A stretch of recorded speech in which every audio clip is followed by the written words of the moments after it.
I, 33-year-old male, am the fourth of 5 children.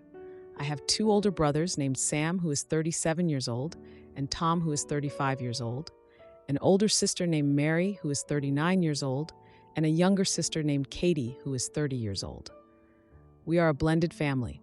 Sam and Mary are from my parents' previous marriage. Sam is from my mom and Mary is from my dad. The rest of us are from my mom and dad's marriage. My dad is a widower and he remarried my mom. My mom is a divorcee. Sam and Mary are fully adopted. All of us are married except for Mary, but she has been in a long-term live-in relationship for a couple of years, and we basically consider them married. Each of us has between 2 and 5 children. A few years ago, my younger sister Katie accused me of molesting her when we were children. I do not know the exact ages of the accusations or any more details other than it was during our childhood. Her accusations change each time I hear them, with different ages being mentioned. For example, one time she said I was 5 and she was 2, while another time she claimed I was 14 and she was 12. The actual details of what she claims I did to her have also changed. It is important to note that she has also accused my father, mother, and 3 other individuals from school/work of sexually assaulting or otherwise harassing her. She told her counselor first, and then the rest of my family. I only heard about it last. She threatened to go to the media and contact my employer if the family did not cut all ties with me. The family did not cut ties, so I got a lawyer. I obtained all the paper trails from the family, including one where Katie confessed to Sam that she made it all up because she was jealous that everything always goes right for me. My lawyer reviewed everything, and we made it clear to Katie that if she takes it any further, there would be severe legal repercussions. She stopped. I have completely cut ties with her, as have a couple of other members of my family, Mary and my parents, all of whom have been accused of some sort of abuse against her in similar situations. Sam and Tom have always been super close, closer than any of the other siblings, and have decided not to take sides. Tom has successfully done that, and both Katie and I still have a relationship with him. As the dust began to settle, Tom, Mary, Mom, and Dad, as well as various mental health professionals who helped us through this difficult situation, have all come to me and told me that they don't believe Katie and think this is all due to a mental illness she has been struggling with since she was 8 years old. However, Sam has refused to say that I am innocent of the charges. He claims that I am not picking sides, but then insists that I am guilty for the following reasons. 1. I got a lawyer to protect against defamation. 2. When he demanded me, at work and again in front of our children, to tell him exactly what happened regarding the accusations, all I said was, "They are false," and I did nothing to her. He later got mad at me for lying because Katie insists I attacked her. When I explained that the lawyer told me to say nothing other than, "They are false," he again claimed that it was evidence of guilt. 3. I was afraid that she would go to the media and my employer after threatening to do so. Sam claims that if I am innocent, I have nothing to be afraid of. When I explained defamation, his response was a shoulder shrug. This Christmas, things finally came to a head. After criticizing my parenting ideas, having his children join in, and then blaming me for all the negativity and pain in the family, I lost it. After years of him telling me, "I am not picking sides, but you might have done it," telling my parents, in my own home at a Father's Day party, that he and his wife can't deny Katie's lived truth, telling me how to do my job and critiquing everything I do, going out of his way to make sure my wife knows she isn't welcome in the family, and then playing the martyr card anytime anything is brought up, I finally snapped. I said something in defense of being accused of all the negativity, and he said, "You know what? I'm out of here." He does this a lot. He can say whatever he wants, and as soon as anyone challenges his paradigm, he runs away. So I tore into him. I told him he was a spineless coward. I told him I know that he thinks I am guilty of the accusations. This went back and forth with him saying, "I'm not picking sides," followed by, "You probably molested her." I hit a last straw and finally told him, "Sam, I have more evidence that you molested my sister than you have that I did it." Fear flooded his face. He immediately turned to my parents and started saying, "See, he is guilty. Are you hearing this? He is accusing me now to get the attention off of himself. I tried to explain that I wasn't blaming him. I was pointing out that he has no idea what he is talking about and needs to back off. This happened on Christmas Eve. I didn't get any sleep. I was so upset, I threw up multiple times. The last 4 years of pain that I thought was finally behind me all came back. Another sibling has betrayed me and thinks that I am capable of the most heinous crime one can imagine. On Christmas Day, I called him and told him that I don't want a relationship with him anymore, but that Mom and Dad probably need us to have one. I told him that if he finds a counselor, I will gladly meet with him and that counselor to talk about what is going on. However, I doubt he will do it. He has agreed to this before, but for some reason, when it comes to this topic, he won't actually talk to a counselor. I think he is afraid of finding out that he is wrong and not the martyr he thinks he is. During that phone call, I found out that he thinks my wife is putting all of these thoughts into my head and proceeded to gaslight me for about 5 minutes before I told him to shut up and that my wife is the only reason I didn't cut him off 18 months ago. I also explained to him that the reason my wife is standoffish is because he goes out of his way to make her feel like she is stupid. Multiple times, I have had to intervene and separate them. Thankfully, my wife is not a pushover, and she stands up to him strongly. On this phone call, he got mad at me for accusing him in front of his family and claimed that, "Now I know when the police get involved, that you will just point them to me." He then proceeded to tell me again that I am a liar, and he can't trust me, because only guilty people get lawyers, and only guilty people are scared when accused of something. I am so tired of this. I am seriously considering just calling him and telling him to go screw himself. Would I be the jerk if I just ended this relationship? This would be the second sibling relationship to end in the last few years. It will hurt my parents. I think it may literally hurt them, and they have been so good to us. They have been by my side since day one. I feel guilty for putting them through another sibling split. Now for a few comments before the update. Comment 1. Not the idiot, but you need to drop the rope. There is nothing you can say or do to salvage this reaction. Based on his reaction when you accused him, there is a good chance you are right. Comment 2. Not the idiot. I am petty and would go as far as getting a letter from your lawyer that if he tries to spread the same false information to anyone again, he would also be charged. Now, for the update. Hey Reddit, it's been 2 weeks since I last posted about the whole mess with my family, and let me tell you, things have been anything but calm. I wish I could say that everything has been resolved and we're all one big happy family again, but that's not the case. There have been some major developments, and I'm here to spill the tea.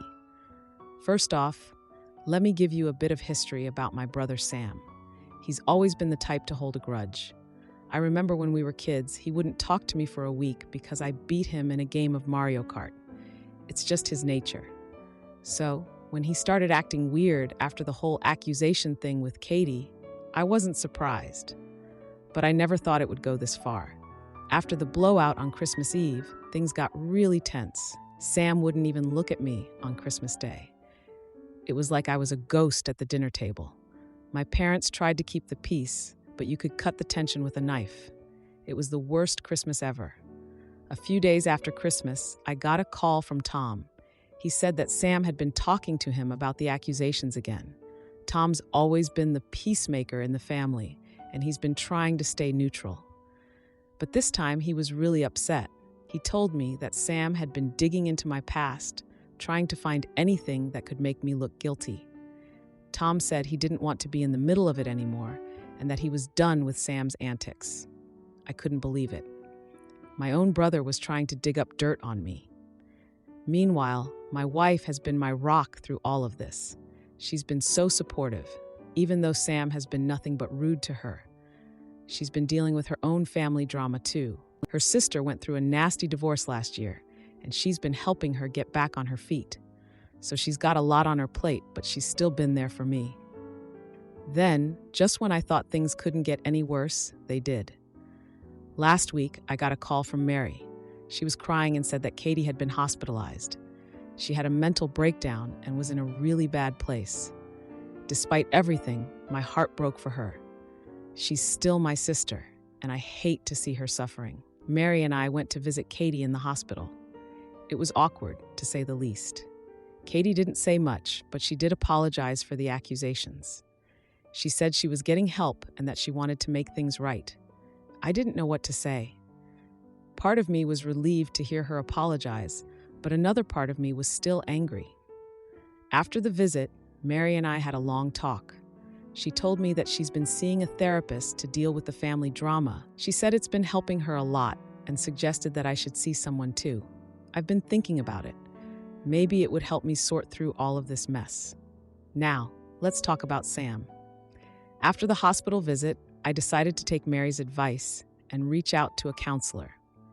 I wanted to be the bigger person and try to mend things with Sam. So, I called him up and told him about the counselor. To my surprise, he agreed to meet with me and the counselor. The meeting was intense. Sam and I laid everything out on the table. He admitted that he was scared that the accusations against me might be true and that it was easier for him to believe Katie than to face the possibility that our family could be broken like this. I told him how much his doubt hurt me and how it felt like he was betraying me. In the end, we both agreed to try to work on our relationship. It's not going to be easy, and I don't know if we'll ever be as close as we were before. But we're going to try. It's a start, at least. So here we are. Katie's getting the help she needs, Tom stepped back from the drama, Mary's in therapy, and Sam and I are trying to rebuild our relationship. It's not the happy ending I was hoping for, but it's something. As for my relationship with Sam, it's still up in the air. We're talking, but it's not like it used to be. I'm trying to be hopeful, but I'm also being cautious. I don't want to get hurt again. Now for the next story. I will try to keep this short, but there needs to be some backstory. Warnings for self-harm discussion, hurtful relationships, and discussion on child intimacy abuse. I, a 30-year-old man, have been married to my wife, 29-year-old S, for 10 years now. A few months ago, late summer, she packed up and left me, taking our 7-year-old daughter E with her while I was at work. She ran off with a 44-year-old man, F, who she had met at work about 2 months prior. I took it poorly, to say the least, and threatened to harm myself. I received help and recovered from the shock of losing what I thought was a loving relationship. I'm seeing a therapist regularly, and am doing well in my day-to-day life now, all things considered. During this time, my daughter stayed with S and F for 2 weeks, where they refused to let me see her or know where they were, though I found them as S ordered things online to the new address. Knowing she was somewhere mostly safe and being cared for, I got myself a lawyer and started a custody battle, as well as filing for divorce.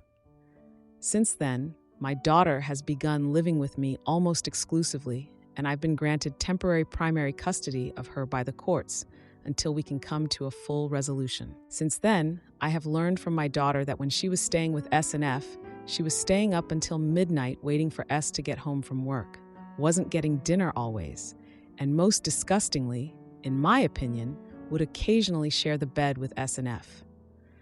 From my understanding, S would be in pajamas, which is fine by me, might hate her personally, but is still her mom, and it wasn't uncommon for them to cuddle in bed. And F wore only a pair of shorts. To add to this, my daughter has issues with getting rashes in her private area, and so the doctor recommended that she not wear underwear to bed. Whether she did or not while sharing the bed with them, I don't know, as on very rare occasions when she's scared, she will want to cuddle in bed with me, but knows that she has to wear underwear for that. I know that my daughter is not just telling me this, as when I brought it up with S, she angrily informed me that, so what, it's no different than her sleeping with an uncle, which I also would not allow, and that step-parents are going to happen. My issue is that even accepting as a cold, hard fact that there's nothing intimacy between my daughter and F and no danger of that, which I absolutely do not accept without doubt, if nothing else, this is normalizing this behavior for my daughter and grooming her for a predator. She had only met this man one time prior to going to live with him and likes him because he gives her candy all the time. On top of that, S was sexually abused as a child and was physically, mentally abused by her father growing up, and lived in a house with an hurtful relationship between her mother and father. Since I found out about the co-sleeping of S, F, and my daughter, I have refused to allow S to keep her overnight, since she shows no signs of viewing this as inappropriate or that she would stop it from happening. She has continued to get my daughter to ask for sleepovers ever since, and it breaks my heart to see my daughter so upset that she doesn't get more time with her mom. Her mom has only been seeing her once every other week lately. So am I the jerk? Now, for a few comments before the update. Comment 1. The courts would normally require your daughter to have a separate bed. I would also explain about intimacy abuse so that a counselor can see your daughter and explain what is good and bad and how to express herself. Comment 2. Dude, I'm so sorry your ex-wife's daddy issues ruined you and your daughter's life.